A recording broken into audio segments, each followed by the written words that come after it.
Today we have a beer from Lyons, Colorado, Oskar Blues. We've done a few Oskar Blues brews. Have not done their flagship yet, however.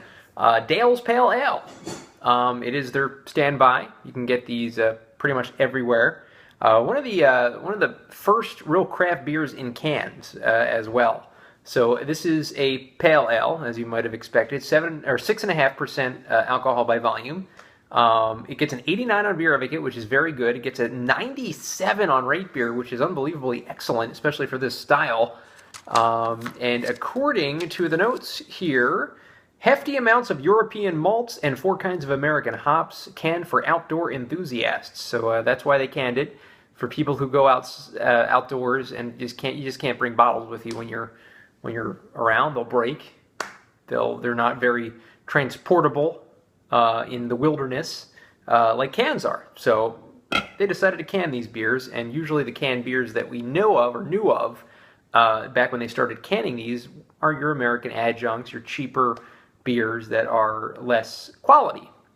So they said, we're going to put a quality beer in a can. That's exactly what Dale Catechis did, and he just called it, named it after himself. Why not? If you created it, you have every right to. Dale's Pale Ale. So let's see what we got here. They say, our cans go where bottled beers can't, where flavorless canned beers don't belong. That's what it says.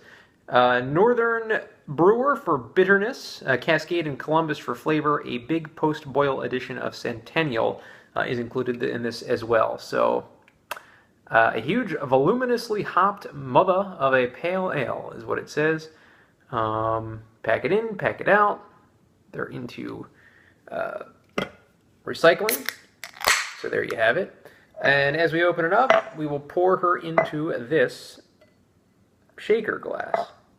And as we do, we see that very golden kind of orangey color, dark orange color that you get very often from your pale ales. Very good looking beer. Really good looking beer.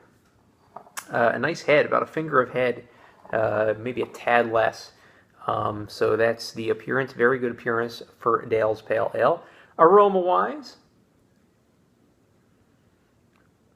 yeah, getting that big-time hoppy kind of smell.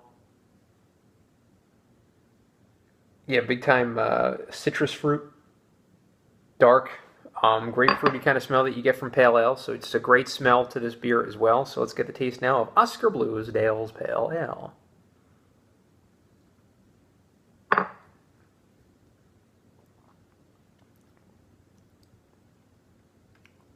Nailed it. Yeah, this is a great taste. This definitely has the bitter kind of taste in the back of the tongue that you want from this style. At the front,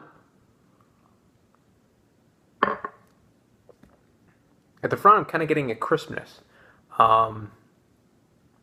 Just a little bit of a crisp, not watered down sensation, but it's a very very crisp.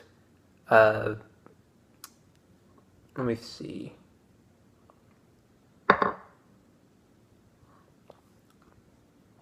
Hey, you know what? You just get a crisp taste that turns into the bitterness in the back of the throat.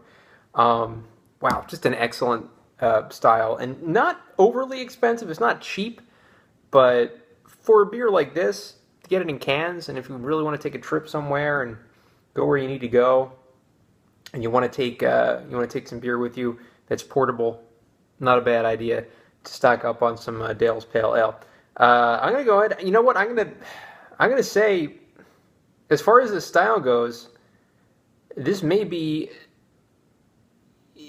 tied for the best. I would say I really like the Mirror Pond Pale Ale that Deschutes makes.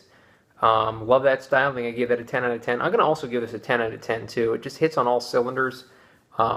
Great pour, great look to the beer, great aroma, great taste, just everything you want in a pale ale. They knocked it out of the park. So Oskar Blues Dale's Pale Ale gets a 10 out of 10 for me.